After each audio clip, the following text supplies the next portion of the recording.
Bendiciones a todos. Estamos de fiesta, de celebración, porque recordamos hoy que Jesucristo nació.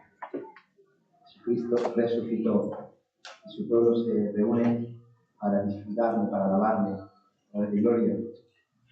Bien, seguimos con nuestra serie en la segunda epístola de Timoteo. El apóstol Pablo le escribe a su discípulo Timoteo. Esta serie se titula La Buena Batalla.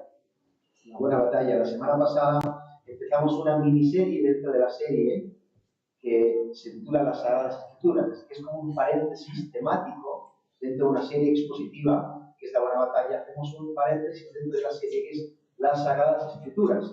Es una predicación temática expositiva, que significa que seguimos exponiendo la misma epístola, pero abrimos un poquito más el abanico para abordar un tema concreto, que es el tema de la Biblia, de las Sagradas Escrituras. Porque en este texto, en 2 Timoteo 3, del 14 al 17, aparecen de forma implícita algunos atributos que tiene la Biblia, y me interesaba mucho que pudiéramos observarlos detenidamente. Así que, si me acompañáis a 2 Timoteo, capítulo 3, del 14 al 17, vamos a leer el texto que se va a predicar hoy.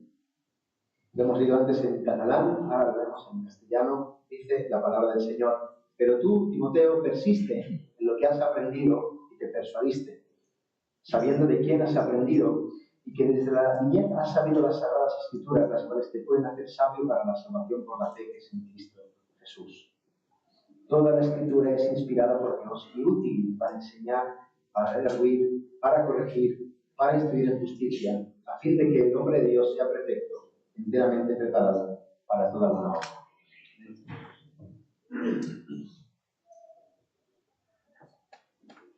Señor, te damos gracias por tu palabra. Y te pido, Señor, que nos la expliques. Que tu Santo Espíritu, Señor, ilumine nuestro entendimiento para que podamos comprender las maravillas de tu ley.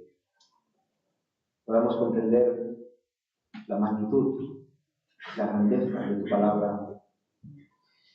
Y te ruego, Señor, que nos ayudes a vivir conforme a ella. Queremos creerla, vivirla, atesorarla en nuestro corazón. Que tú sigas edificando esta iglesia en tu palabra.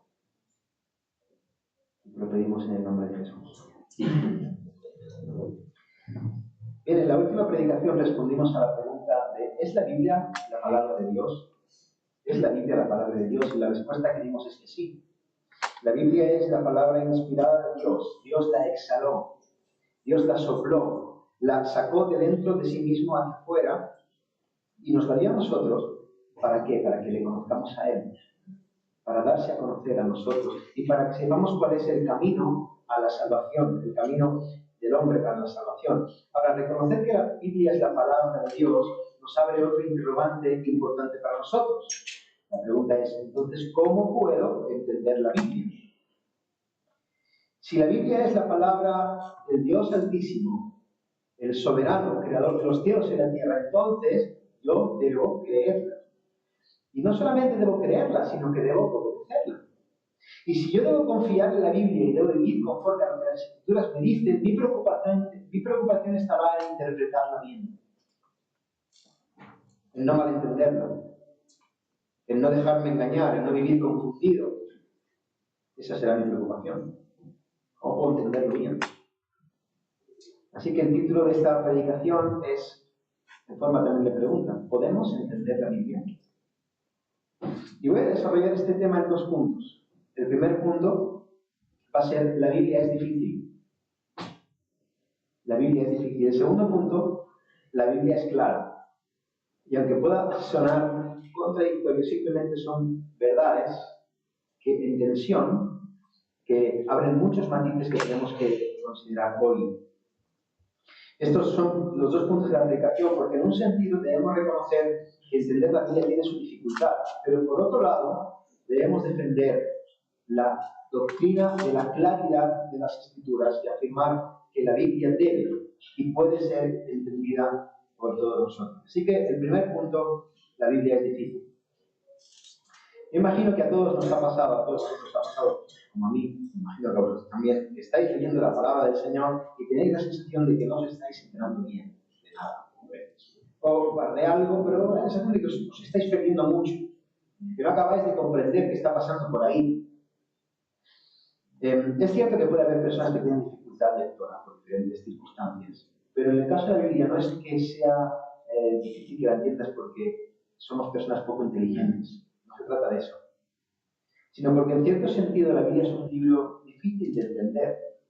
Fíjate qué curioso, como la misma Biblia reconoce de sí misma que hay textos que son difíciles de entender.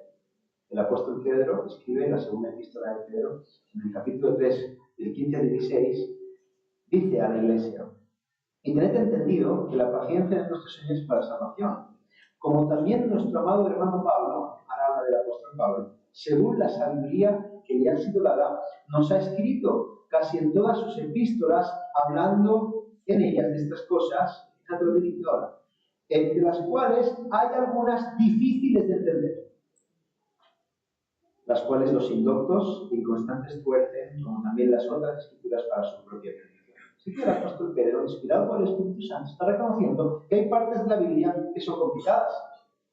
Hay algunas cosas en la Biblia que son difíciles y que si las malinterpretamos o escuchamos a falsos maestros que las interpretan mal, este texto dice que podemos caer en errores fatales para nuestra alma. Este es un asunto muy serio. La salvación de las personas está en juego. Tu propia salvación está en juego. Ahora, si Dios nos ha hablado para que le conozcamos, ¿por qué es tan difícil entender a veces su palabra? Bueno, en primer lugar, es difícil a veces entender la Biblia a causa de la distancia que existe entre el texto que leemos y nosotros. Hay una distancia. Por ejemplo, si leemos 2 de Timoteo, estamos leyendo un texto que fue escrito hace unos 2000 años y las cosas han cambiado bastante desde entonces. Habrá cosas que el apóstol Pablo escribió que para esa época eran muy evidentes cuando las leía Timoteo, pero que para nosotros, en Vilafranca, en el 2026, no lo son. Y debemos entender cómo eran las cosas en ese momento para comprenderlas en su contexto. Por ejemplo, cuando hace unas semanas leíamos en el capítulo 3, versículo 12, que todos los que quieran vivir piadosamente padecerán persecución. Tú lees esto hoy en tu contexto y puedes entender que Pablo se está refiriendo a padecer cierta presión social, a que te hagan bullying en el cole, o a que en el trabajo pues a lo mejor te echen, o que tengas rechazo de tu familia, pero en el momento en el que Pablo escribió eso y lo recibió Timoteo, estaba gobernando Nerón. Y ser cristiano podía ser una causa para que te encarcelaran o te mataran. Así que cuando Timoteo leyó esto, no estaba pensando en bullying, estaba pensando en cárcel o en muerte. Cambia. Luego tú se lo puedes aplicar a tu contexto, pero cambia. Por otro lado, existe la distancia cultural. La cultura de Roma del siglo I no era la misma de la que tenemos ahora. Por ejemplo, cuando Pablo escribe, capítulo 1, 16, 18, que cuando estuvo en Roma, Onesífero, un tal Onesífero, Pablo lo nombra, dice que lo buscó solícitamente y me halló, y no se avergonzó de mis cadenas, y lo bendice y lo alaba. El Señor le dé conforme a sus obras, lo bendiga. Tú puedes pensar, bueno, Pablo, eres muy agradecido, está bien, te visitó en la cárcel, pero tampoco es para tanto. ¿Por qué lo nombras? ¿Por qué lo bendices tanto? Porque en tu contexto, estar en la cárcel implica que el Estado te alimenta, que te sostiene. Y sí, visitar a alguien que está en la cárcel es un gesto de amor, de misericordia, de hermandad, está bien, es una buena obra. Pero en el mundo romano, el Estado no mantenía a los presos.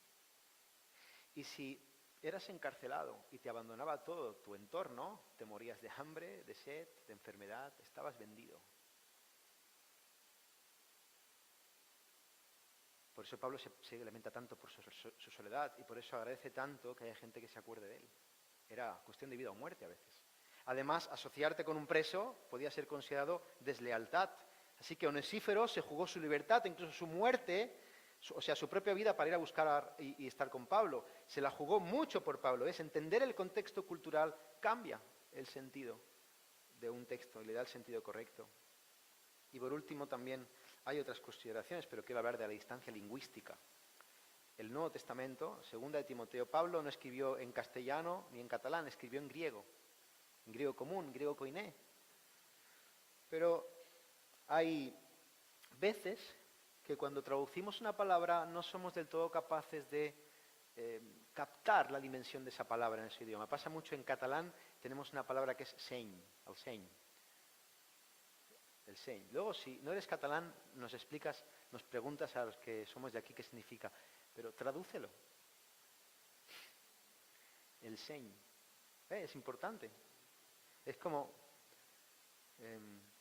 no sé.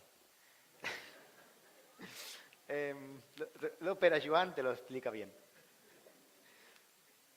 Por ejemplo, en 2 Timoteo 2:15 tenemos una frase que le dice Pablo a Timoteo: procura con diligencia presentarte a Dios aprobado. ¿Recordáis el texto? Ahora, cuando tú lees la palabra en castellano procura, no es que esté mal, está bien, pero puede dar una connotación de inténtalo, ¿no? Haz lo que puedas para eso, procura. Sin embargo, la palabra griega original, que es espudasón, algo así, dice que es un esfuerzo intenso, urgente, determinación seria. No es inténtalo como puedas y cuando quieras, es esfuérzate con todas tus fuerzas y sin excusas. Cambia. El significado puede cambiar por completo. El punto que quiero que veamos es que es fácil, por la distancia que hay entre el texto y nosotros, que podamos entender algún texto de la Biblia de forma equivocada, y eso nos debe llevar a tener temor y prudencia ante esa realidad. Ahora bien, yo quiero daros algunos consejos prácticos a la hora de poder interpretar la Biblia, reconociendo que hay cierta dificultad en ello. Lo primero, asiste a una iglesia en la que se enseñe la palabra de Dios con fidelidad. Escucha a tus pastores, a los maestros de la congregación que aman y escudriñan las Escrituras. Personas que no se congregan o se congregan muy rara vez y que creen que ya lo saben todo porque llevan mucho tiempo en el Señor. Cuidado, es una mala actitud. Es una actitud en la que no vas a ser sabio en tu propia opinión, no vas a crecer, vas a vivir con muchas confusiones porque no estás en el seno de una congregación donde se te está enseñando la palabra del Señor. Dios ha puesto pastores y maestros para alimentarte espiritualmente y ellos, en una iglesia sana que ama la palabra, hacen un trabajo exhaustivo.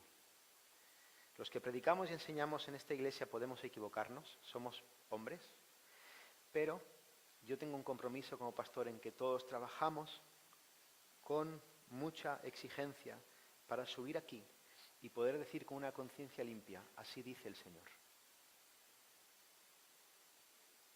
Cada lunes, aquí estamos predicando un servidor, Jonathan, Joan Marc, Alex e Ignacio. Quiera el Señor que cada vez seamos más. Y cada lunes por la noche nos reunimos de forma virtual para evaluar la predicación, para poner sobre la mesa los apuntes para la siguiente predicación, para exhortarnos, para revisar nuestro trabajo, animarnos, y eso, hermanos, pule la predicación y es de bendición. Nos esforzamos.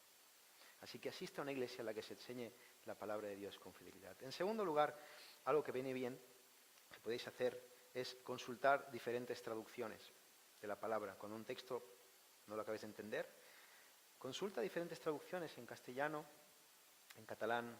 Hay traducciones más literales, de palabra por palabra, traducciones que buscan el sentido y parafrasean más, que se llaman dinámicas. Yo voy a recomendar en castellano la Reina Valera, cualquiera de las Reina Valera. Yo soy un amante de la del 60, pero ahí no me voy a pelear con nadie. Y la Biblia de las Américas. Son buenas traducciones literales también. Alguna más dinámica que puedo recomendar es la Nueva Traducción Viviente, la NTV. No me gusta ninguna más, a mí personalmente, y yo soy más partidario de las traducciones literales que las dinámicas, porque las dinámicas, las que buscan el sentido del texto, tienden a interpretar demasiado y a veces no me acaban de convencer. Ahora, ayuda consultar estas tres traducciones a poder entender mejor el texto. Si alguien la lee en catalán, puede leer la Biblia Evangélica Catalana, está bien. Es un equilibrio bonito entre literalidad y dinámica, está bien. La BEC se llama. Y Alex hoy me ha enseñado una que se llama La Sociedad Trinitaria, la Biblia en catalán, que también está muy bien, por lo que he visto es más literal, la recomiendo. Las otras o no las conozco, pero podemos verlo. Hay diferentes traducciones que pueden ayudar a entender mejor un texto. La tercera cuestión es consulta material extrabíblico. Estás en un texto difícil, que te cuesta entender, pues hay buenos libros de teología. En la iglesia tenemos una buena biblioteca de libros que te pueden ayudar a entender, comentarios bíblicos, diccionarios bíblicos, libros de geografía o historia bíblica. Todas son herramientas útiles que pueden ayudarte a entender el texto y hacer que la distancia entre el texto y tú se haga más estrecha. Cuarto, ten un discipulado con alguien que sepa más que tú. Aprende de la gente que está a tu alrededor. Júntate con gente que tenga más madurez, que entienda más las escrituras. Y pregunta, camina con ellos. Oye, he leído cualquier cosa. Procura con diligencia presentarte a desaprobado. ¿Qué significa eso? ¿Dios me va a hacer un examen? ¿Qué significa eso?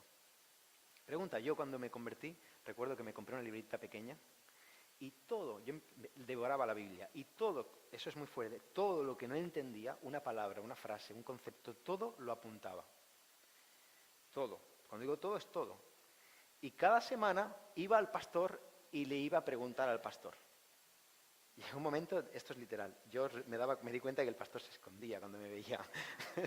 se hacía el loco, se escondía. Pero yo le iba a buscar, pastor, y le hacía unas preguntas que el hombre sudaba. Preguntas que pueden parecer que no tienen sentido, pero tienen mucho sentido. Un día le pregunté, pastor, si el mundo fue creado en 6 días y el sol fue creado al 4, los otros 3 días, ¿cómo se contaban si no había sol? Y el hombre me miró y dice, hostia, ¿de dónde sacas estas preguntas? Pero eso tiene mucha importancia y hay una respuesta teológica para ello. Pregunta todo lo que no entiendas y eso te va a dar capacidad para ir entendiendo mejor. En quinto lugar, algo muy interesante es consulta la teología histórica. ¿Qué significa eso? Hermanos, el cristianismo no empezó ayer, estamos haciendo clase de historia de la iglesia a las 10:30. Estamos viendo lo que ha ocurrido antes. Llevamos 2000 años de herencia del cristianismo. Tenemos un sinfín de material de hombres y mujeres que han sido usados por el Señor para esclarecer muchos conceptos y doctrinas. Echa mano de eso. Consulta teología histórica. ¿Qué ha creído la Iglesia antes de mí acerca de este pasaje? Léelo. No podemos despreciar esa herencia y hacerles un acto de arrogancia muy grande. El Espíritu Santo lleva 2000 años hasta aquí. Y si tú llegas a una conclusión acerca de un texto y te das cuenta que eres el primero en haber llegado a esa conclusión, lo más probable es que tú seas el que estás equivocado. ¿No? Es bastante arrogante pensar que la Iglesia ha estado 2000 años equivocada hasta que ha llegado Jimmy a explicar la verdad. No suele ser así. ¿Sabéis quién es Charles Taze Russell? Charles Taze Russell es el fundador de los Testigos de Jehová. Esta secta, que nació en el siglo XIX por Pensilvania, niega la deidad de Cristo, por ejemplo, entre muchas otras cosas. Yo no sé si lo hizo, pero si este hombre hubiera acudido a la teología histórica para evaluar sus interpretaciones un poquito alocadas de las Escrituras, hubiera descubierto que en el siglo IV, 1500 años antes de él, ya había habido un tal Arrio, un tío que se llamaba Arrio, que había negado la deidad de Cristo utilizando prácticamente los mismos argumentos que Russell, y ese hombre había sido condenado como hereje por el Concilio de Nicea, por la Iglesia Ortodoxa. Tal vez eso no lo hubiera convencido, pero al menos hubiera sabido que él no era el primero en desarrollar esa postura y hubiera podido leer de qué manera contestó la Iglesia en ese concilio, afirmando que Jesucristo es Dios de Dios, luz de luz, Dios verdadero de Dios verdadero, engendrado, no creado, de la misma naturaleza que el Padre. Amén. Hermoso leer los concilios, y los credos. Tal vez este hombre, Russell, se hubiera podido ahorrar montar una secta para convertirse en el Arrio del siglo XIX. Y tal vez, si los que le escuchaban entonces y los que le siguen escuchando hoy acudieran a la teología histórica, descubrirían que están siguiendo un error que ya hace siglos que fue confrontado por la verdad de la palabra de Dios.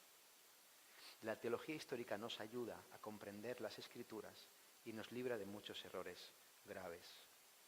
Ahora bien, yo estoy hablando de recursos humanos que pueden ayudarnos a interpretar correctamente la palabra del Señor. Estos consejos os pueden librar de caer en malas interpretaciones, en confusiones graves en cuanto a lo que dice la Biblia. Sin embargo, Iglesia del Señor, hay personas que tienen en cuenta todas estas cosas, que aman al Señor, que buscan al Señor en piedad y aún así llegan a conclusiones diferentes acerca de un mismo texto. ¿Por qué ocurre eso? Bueno, lo primero que quiero decir es que cada texto de la Biblia tiene solamente un significado correcto. El Espíritu Santo quiso transmitir algo y eso es exactamente lo que el texto significa. Un texto no puede significar muchas cosas, hay una verdad. Un texto puede tener diferentes formas de aplicarlo en tu vida, en tu contexto, pero solamente tiene un significado. Y entonces, si Dios se ha querido dar a conocer, ¿por qué hay diferentes interpretaciones de un mismo texto? Bueno, debemos reconocer, lo primero, que toda mala interpretación o interpretación incorrecta de la Biblia proviene en última instancia del pecado que mora en nosotros. Mira, si no hubiera pecado y pudiéramos estar con Dios cara a cara, como algún día esperamos que estaremos, no nos haría falta ninguna Biblia. En el cielo no hay Biblia, porque entonces conoceríamos a Dios sin ningún estorbo, lo conoceríamos cara a cara. Sin embargo, en todos nosotros todavía mora el pecado. Y eso es un estorbo a la hora de poder comprender lo que Dios quiere comunicarnos. Por esa razón es imprescindible que hagamos dos cosas. En primer lugar, debemos orar. Orar. Además de todos los recursos que hay a nuestro alcance para estudiar la palabra de Dios, debemos ser diligentes en eso, pero debemos pedirle al Señor que nos haga entender el verdadero significado de las Escrituras. Yo suelo orar así cuando me acerco a un texto. Señor, explícamelo. Yo no lo puedo entender por mí mismo. Necesito que me lo expliques, Padre. Ayúdame a entender. Ayúdame. Soy torpe. El pecado que mora en mí es un estorbo y necesito que el Espíritu Santo ilumine mi entendimiento para que pueda entender correctamente un texto. Así que para entender un texto en toda su dimensión necesitamos orar. Ora al Señor. Pero en segundo lugar, también necesitamos ser humildes y reconocer que nosotros podemos estar equivocados en algunas cosas. Mira, si existen diferentes posturas acerca de algunas cosas, es muy arrogante pensar que nosotros estamos siempre acertados en todas las cosas y que los demás siempre se equivocan en todo. Por lo tanto, la humildad consiste en reconocer que hay una sola verdad, ser capaces de tener convicciones firmes, pero al mismo tiempo reconocer que somos seres humanos pecadores y finitos y que en algunas cosas es posible que estemos equivocados. Yo estoy convencido de que cuando llegue al cielo descubriré que hay algunas cosas en mi teología en las que yo no estoy en lo aceptado. Estoy convencido de eso. Estoy convencido de que hay cosas que cuando las escucho pienso, ese hombre está equivocado, y cuando llegue al cielo, ¿sabes qué? El Señor me dirá, el que estabas equivocado eres tú. Y debemos mantener esa convicción para mantenernos humildes. Convicciones firmes, sí, creo esto, lo puedo defender con la palabra, pero es posible que esté equivocado en algunas cosas. Y abro la puerta a ser humilde. Y esa realidad abre un tema muy importante para la vida cristiana, muy importante. Mira, el cristianismo tiene unas verdades fundamentales que no pueden ser negociadas. Verdades que si se rechazan, se rechaza el cristianismo verdadero. Por ejemplo, la deidad de Cristo. Si tú niegas que Jesucristo es Dios, yo no puedo llamarte cristiano. Si tú niegas que las Sagradas Escrituras es la palabra inspirada de Dios, yo no puedo llamarte cristiano. Si tú rechazas que la salvación es solamente por la fe y tú crees que hay que añadirle más obras a la fe para ser salvo, yo no puedo llamarte cristiano. Eres otra cosa, sigues otra religión, pero no eres cristiano. Ahora bien, hay doctrinas que no son fundamentales para la fe y en esas doctrinas hay cristianos verdaderos, personas piadosas, gente que busca al Señor, que se esfuerza, que se pone de rodillas, que busca de todo corazón a Dios y que aún así no se ponen de acuerdo. Por ejemplo, hay cristianos que creen que se puede perder la salvación, cristianos como yo que creemos que no se puede perder. Hay cristianos que creen que las mujeres pueden predicar en la iglesia, cristianos como yo, a la luz de la palabra, que creen que eso no está bien. Hay cristianos que creen que se puede celebrar la Navidad y poner arbolitos, como yo. Cristianos que entienden que eso es paganismo y no se debe hacer. Y todas estas discrepancias las tienen verdaderos cristianos, que aman al Señor. Personas que leen, que estudian, que consultan comentarios bíblicos, que desean agradar a Dios, sin embargo, tienen diferencias entre ellos en cosas que son secundarias o terciarias. Y eso hace que existan diferentes denominaciones dentro del cristianismo. En España hay un montón. Son cristianos, pero tienen apellidos. Filadelfia, Asambleas de Dios, Asambleas de Hermanos, presbiterianos, congregacionalistas, independientes, baptistas de Vilafranca. Y entonces nos preguntamos si solamente hay una verdad, porque solamente hay una verdad. ¿Amén? Hay una verdad. ¿Cómo es posible eso? ¿Cómo puede haber tantas opiniones dentro del cristianismo? En cosas secundarias. Bueno, yo creo que el Señor permite esto, y esto ocurre para que los cristianos aprendamos a cultivar la humildad y el amor. Hermanos, es muy fácil tener una relación de hermandad cuando estás de acuerdo en todo. Pero cuando hay diferencias, la tendencia siempre es a querer levantar la bandera de la razón, de la verdad absoluta, y empezamos una guerra dialéctica y doctrinal, y hay una distancia con personas con las que realmente estamos unidos por algo mucho más grande y más importante, que es la sangre de nuestro Señor Jesucristo. Es cierto que hay una fe fundamental de la que no nos podemos mover. El cristianismo tiene límites. Si los pasas, ya no hay unidad. Unidad es la verdad. Fundamentos. Nosotros no podemos estar unidos a religiones que creen que Jesús no es Dios, o que Mahoma es un profeta de Dios, o que el libro del Mormón es la palabra de Dios. Lo siento, dentro de unos días tendremos un diálogo interreligioso aquí. Está bien. Vamos a hablar, respetar diferentes sensibilidades, dialogar, con un propósito evangelístico, obviamente. Pero una cosa es sentarme a dialogar contigo y otra cosa es llamarte hermano. Yo no soy tu enemigo, pero no soy tu hermano.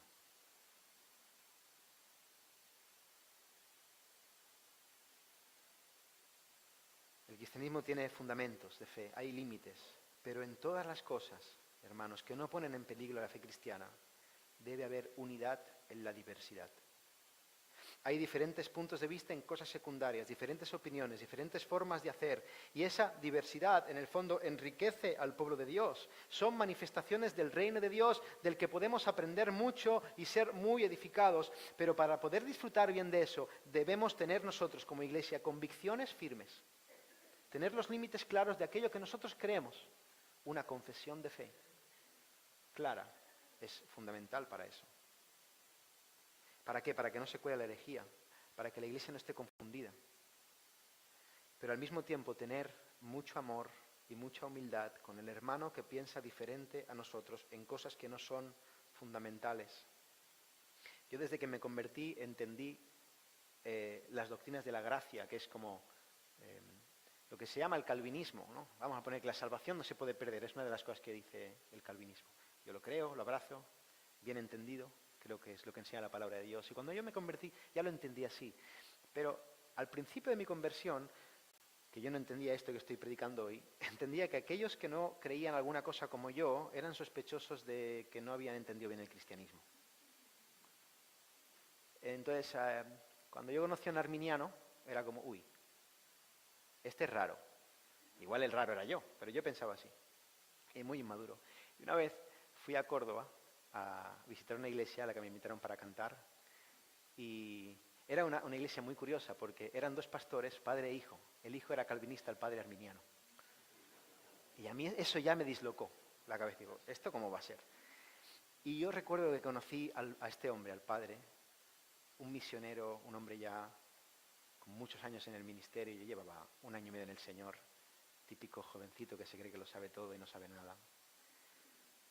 Y yo recuerdo hablar con este hombre y hablando de mis convicciones y él me trató con un amor.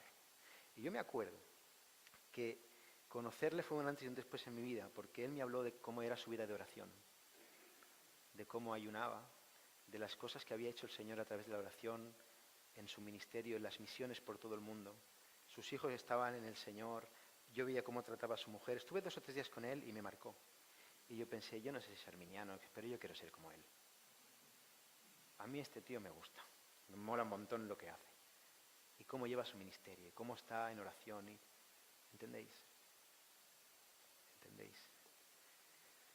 Todo verdadero cristiano tiene mucho que enseñarte, porque todo verdadero cristiano tiene al Espíritu Santo. Y debemos aprender a buscar la unidad en la diversidad, con amor y con humildad. De manera que reconocemos en toda su dimensión que la Biblia es un libro difícil, tiene sus aristas, sus complicaciones, hay distancia, hay pecado en nosotros, necesitamos al Espíritu Santo, humildad. Y eso nos presenta retos.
Puede entender más de lo que te imaginas. Evidentemente, hazlo con sabiduría, en función de la edad que tiene, adáptalo, contextualízalo, ten paciencia, hazlo con gracia, con amor, usa diferentes métodos, diferentes materiales, pero hazlo. Enséñales a tus hijos las Escrituras desde pequeños, porque la palabra también es para ellos, y nuestro deber como padres es transmitirles la palabra de Dios. Cuando Moisés escribe el Pentateuco, la Torá, cuando Dios le da la ley a Moisés en Deuteronomio, la segunda ley, ¿no? La segunda vez que se repite la ley, en el capítulo 6, versículo 4, está el Shema, el famoso texto que encierra la declaración de fe que Israel tiene que tener grabada en su corazón. Shema Israel, oye Israel, el Señor tu Dios, el Señor uno es. Amén. Llamarás a Jehová tu Dios de todo tu corazón y de toda tu alma y con todas tus fuerzas. Y estas palabras que yo te mando hoy, la ley, la Torá, estarán sobre tu corazón. Y mira lo que dice. Y las repetirás a tus hijos. A ellos, repíteselas, enséñales la palabra a tus hijos y hablarás de ellas estando en tu casa, andando por el camino y al acostarte y cuando te levantes. Las Escrituras son claras y puedes entenderlas y también son claras para que se las puedas enseñar a tus hijos. Ahora bien, ¿para qué son claras las Escrituras? ¿Para qué? Pablo dice en el versículo 15 que las Escrituras te pueden hacer sabio para la salvación por la fe que es en Cristo Jesús. Mira, las Escrituras no te van a enseñar matemáticas, ni física, ni química, ni ortografía, ni historia del arte. ¿Por qué? Porque ese no es el propósito de la Biblia. Dios inspiró las Escrituras para darse a conocer a Él y enseñarnos cuál es el camino a la salvación. Y ese plan de salvación pasa por la persona y la obra de nuestro Señor Jesucristo. Las Escrituras nos enseñan la salvación por la fe que es en Cristo Jesús. Quédate con esta frase. La salvación por la fe que es en Cristo Jesús. Y eso implica que las Escrituras te enseñan a ti y a mí que estás perdido y que necesitas salvación.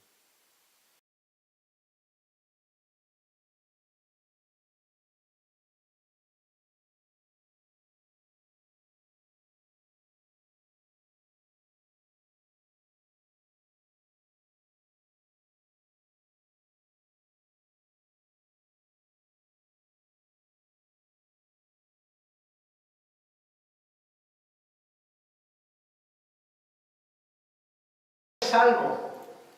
Pero las Escrituras también te enseñan que tú no puedes salvarte a ti mismo. Te enseñan que eso no lo puedes hacer tú, que no puedes salvarte por tus buenas obras, ni por tu religión, ni por tus ideas, ni por la política. Te enseñan que la salvación que necesitas es espiritual y que esa salvación no puede ser obtenida por ningún esfuerzo humano. Te enseñan que ni siquiera, mira, tú ni siquiera puedes colaborar en la salvación. Porque esa salvación viene de Dios. Cuando Jesús se encuentra con Nicodemo y Nicodemo le pregunta a Jesús, bueno, dame algún truquito, enséñame un poquito más, Rabí, tú que eres un maestro de Israel, ¿cómo puedo aprender más de las cosas de Dios? Jesús le dice, Nicodemo, tú necesitas nacer de nuevo. Necesitas ser salvo y eso no lo puedes aprender haciendo cosas. Nicodemo, nadie subió al cielo. No hay una escalera intelectual o ideológica que te pueda llevar a la salvación. Nada puede hacerte acceder al trono de la gracia, nada, sino aquel que descendió del cielo. Por esa razón las Escrituras también enseñan que la salvación es por la fe. Es por la fe. Es por la confianza total en lo que Dios ha hecho por ti. Es por una renuncia completa a tratar de hacerlo a tu manera. Y es por una entrega absoluta a confiar en las promesas de Dios para nosotros. La salvación pasa por decir, yo no puedo. Yo no sé, yo no valgo, yo soy incapaz, estoy en bancarrota, no puedo ni colaborar con ello. Pero tú Dios, sí, tú puedes, Señor, tú sí puedes, tú eres todopoderoso, tú sí sabes, tú sí vales, tú sí eres capaz. Y yo confío en ti, en que a pesar de mí, tú lo harás, tú me vas a salvar, creo en ti y solamente en ti. Por cuanto tú eres Dios soberano, todopoderoso, y yo soy un pobre pecador necesitado de tu misericordia. Las Escrituras te enseñan que la salvación es por la fe, para que toda la gloria sea para Él y nadie pueda gloriarse en su presencia. Y por último, este pasaje dice que la salvación es por medio de Cristo Jesús. Porque no se trata de tener fe en lo que sea. La fe por sí misma no salva. Como dicen algunos hoy en día, ¿no? La declaración positiva, algo así, ¿no? Si tú crees en algo, ocurrirá, y estas cosas raras que se enseñan hoy en día. No, no es así. Tú puedes creer algo con todo tu corazón, pero si lo que crees es una mentira, esa creencia no tiene ningún poder para salvarte. La fe en la energía del universo no te va a salvar. La fe en Buda no te va a salvar. La fe en Mahoma no te va a salvar. La fe en la humanidad, en la ciencia, en el avance, en el progreso no te va a salvar. La fe en el dinero, en la fama, en el poder no te van a salvar. La fe en los demás no te va a salvar. La fe en ti mismo. Yo creo en mí. La fe en ti no te va a salvar. Lo único que puede salvarte es la salvación, lo que es la fe en Cristo Jesús.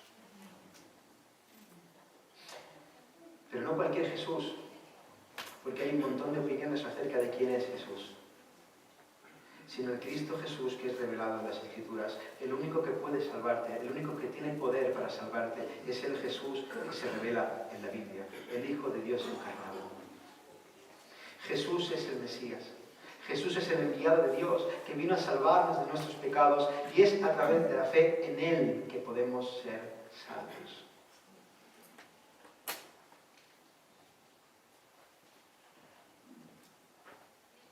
El concepto de la salvación en este pasaje, en este texto, abarca mucho más allá de lo que nos hace pasar de vida a muerte, de las tinieblas a la luz, de lo que nos lleva a ser de Dios, ¿no? a convertirnos al Señor.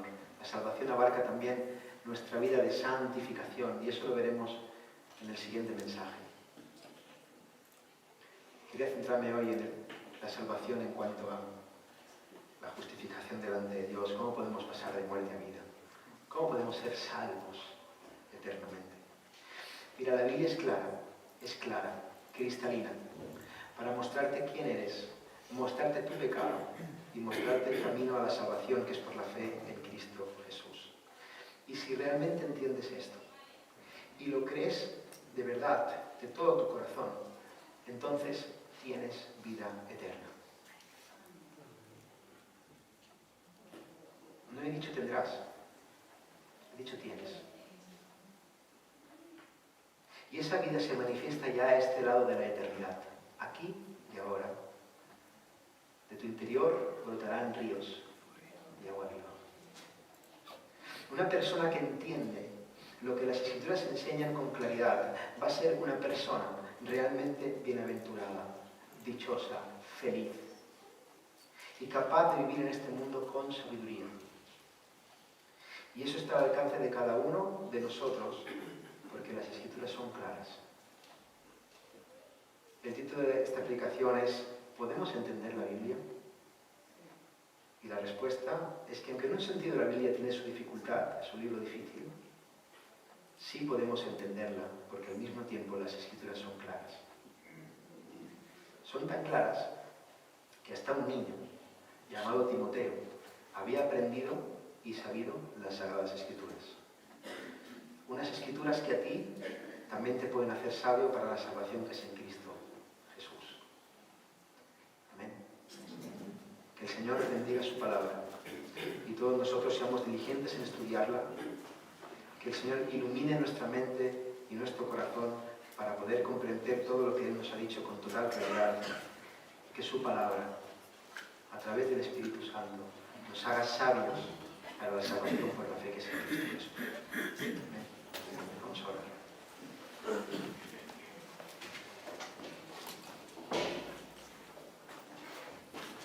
Señor, gracias por tu palabra. Gracias por habernos hablado para que te entendamos. Te pedimos perdón, Señor, por nuestra negligencia a la hora de acercarnos a tu palabra, por no perseverar, por no ser esforzados. Y te ruego, Señor, que nos la hagas entender, que nos hagas sabios para la salvación por la fe que es en Cristo Jesús. Necesitamos de ti, Señor, que esta iglesia esté afianzada en tu palabra, que tú seas el que nos guía. Señor, tu palabra hace sabio al sencillo. Somos sencillos, Señor. Algunos tal vez no sabemos muchas cosas, ¿no? Pero, Señor, tu palabra es para todos. Y queremos crecer en santidad. En el nombre de Jesús.